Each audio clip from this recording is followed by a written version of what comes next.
જોવા મળી રહ્યા છે ત્યારે હવે અલ્પેશ ઠાકોરની આગેવાનીમાં એકતા યાત્રાનું આયોજન થતા ફરી એક વખત વિવાદ જોવા મળ્યો। આજ અંબાજીમાં અંબામાના દર્શન કરીને અલ્પેશ ઠાકોરની એકતા યાત્રાની શરૂઆત થશે। યાત્રાની મધ્ય અને સૌરાષ્ટ્ર ઝોનમાં પણ શરૂઆત કરવામાં આવશે। આ યાત્રા અંબાજીથી નીકળીને ઉત્તર ગુજરાતના વિવિધ જિલ્લાઓમાં ફરશે। લોકસભાની ચૂંટણી પહેલા શક્તિ પ્રદર્શનને અલ્પેશ સમાજની એકતા અને પ્રેમના સંદેશાની યાત્રા ગણાવી રહ્યા છે। મહત્વનું છે કે કોંગ્રેસ દ્વારા પણ એકતા યાત્રાનું આયોજન કરવામાં આવી રહ્યું છે ત્યારે અલ્પેશ ઠાકોર કોંગ્રેસની એકતા યાત્રા પહેલા યાત્રાનું આયોજન કર્યું છે। યાત્રા માટે અલ્પેશ ઠાકોરે લાખો રૂપિયાની વેનિટી વાન પણ તૈયાર કરી છે। લક્ઝુરિયસ વાનમાં અલ્પેશ ઠાકોર ગરીબ વર્ગની વાત કરશે। અલ્પેશની યાત્રાથી કોંગ્રેસમાં આંતરિક વિખવાદ તેજ બનવાની સંભાવના છે। આ યાત્રા અમારી ઓલરેડી એકાદ મહિના પહેલા ડિઝાઇન થઈ ગયેલી હતી એટલે અને આ સોશિયલ એકતા યાત્રા છે। આ કોઈ પોલિટિકલ નથી, એમ એક સામાજિક છે અને સામાજિક એકતા સાથેની સામાજિક સંદેશાઓ સાથેની મારા એકતા યાત્રાના ઉદ્દેશ્ય જ ક્લિયર છે કે વ્યસન મુક્તિ, શિક્ષણ, રોજગાર, ખેડૂત આ મુદ્દાઓને લઈ અને એક સોશિયલ મુદ્દાઓ લઈને અમે નીકળી રહ્યા છીએ। એટલે કે રાજકીય યાત્રા નથી।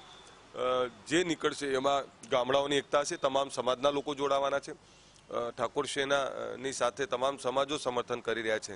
અલ્પેશ ઠાકોર કોંગ્રેસ પક્ષ કરતા અલગ ચાલી રહી હોવાની ફરિયાદો વારંવાર થતી આવી છે, પરંતુ ફરી એકવાર એ જ બાબત બનવા જઈ રહી છે જ્યાં કોંગ્રેસ એક યાત્રાનું આયોજન કરી રહી છે। એ પહેલા અલ્પેશ ઠાકોર પોતાની એક યાત્રા લઈને સમગ્ર ગુજરાતની અંદર ફરનાર છે। લગભગ 10 થી 12 જેટલા જે જિલ્લાઓ છે એની અંદર એમની યાત્રા નીકળવાની છે અને એ યાત્રા પહેલા આ એક સ્પેશિયલ વેનિટી વાન એમના દ્વારા તૈયાર કરવામાં આવી છે। આ વેનિટી વાન એ પ્રકારની છે કે જે સામાન્ય સંજોગોની અંદર જે ફિલ્મ સ્ટાર વાપરતા હોય છે એવી અત્યાધુનિક વેનિટી વાન અલ્પેશ ઠાકોરે આ યાત્રા માટે તૈયાર કરાવી છે, જ્યાં ગરીબ અને પીછડાયેલો જે સમગ્ર વર્ગ છે એનો અવાજ ઉઠાવવા માટેનો જ્યાં તેઓ દાવો કરી રહ્યા છે અને એવા સમયે આવી એક લક્ઝુરિયસ જે વેનિટી વાન છે એ એમને એ પ્રવાસ માટે પોતાના તૈયાર કરી છે। આ બસની અંદર ચાહે ફ્રેશ થવા માટેની, બાથરૂમની અથવા તો એ સિવાય લક્ઝુરિયસ કહી શકાય એવી બેઠક વ્યવસ્થા સહિત ટીવી, ફ્રીજ એ સહિતની તમામ વ્યવસ્થાઓ છે જે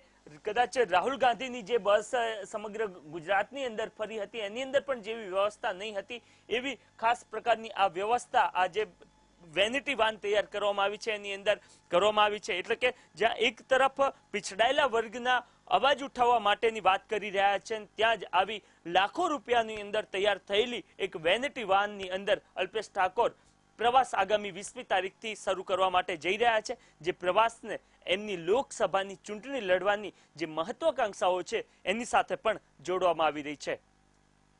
કેમેરામેન નરેશ સોલંકી। વધુ વિગતે વાત કરવા સંવાદદાતા નરેન્દ્ર રાઠોડ આપણી સાથે ફોન લાઈન પર જોડાઈ ગયા છે। નરેન્દ્ર, આજે અલ્પેશ ઠાકોરની અંબાજીથી એકતા યાત્રા યોજાશે, આનો હેતુ શું છે? જી, લોકસભાની ચૂંટણી પહેલા તેમજ કોંગ્રેસની અંદર જે પ્રકારે એમનો દાવો છે કે એમને યોગ્ય સ્થાન નથી મળી રહ્યું, એમને જે પ્રકારનો મોભો રહ્યો છે, પ્રકારનું સન્માન નથી મળી રહ્યું, એ પ્રકારના તેઓ દાવા કરી રહ્યા છે। એવા સમયે એક પ્રકારનું શક્તિ પ્રદર્શન આજથી અલ્પેશ ઠાકોર કરવા માટે જઈ રહ્યા છે।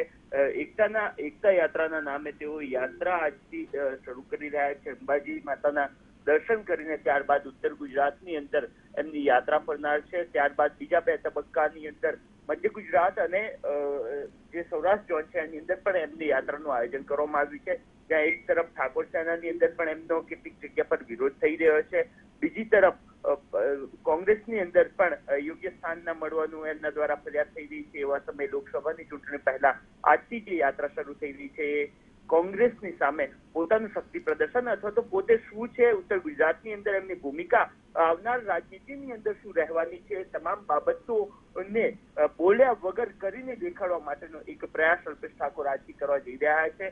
અંબાજીથી યાત્રાની શરૂઆત થશે।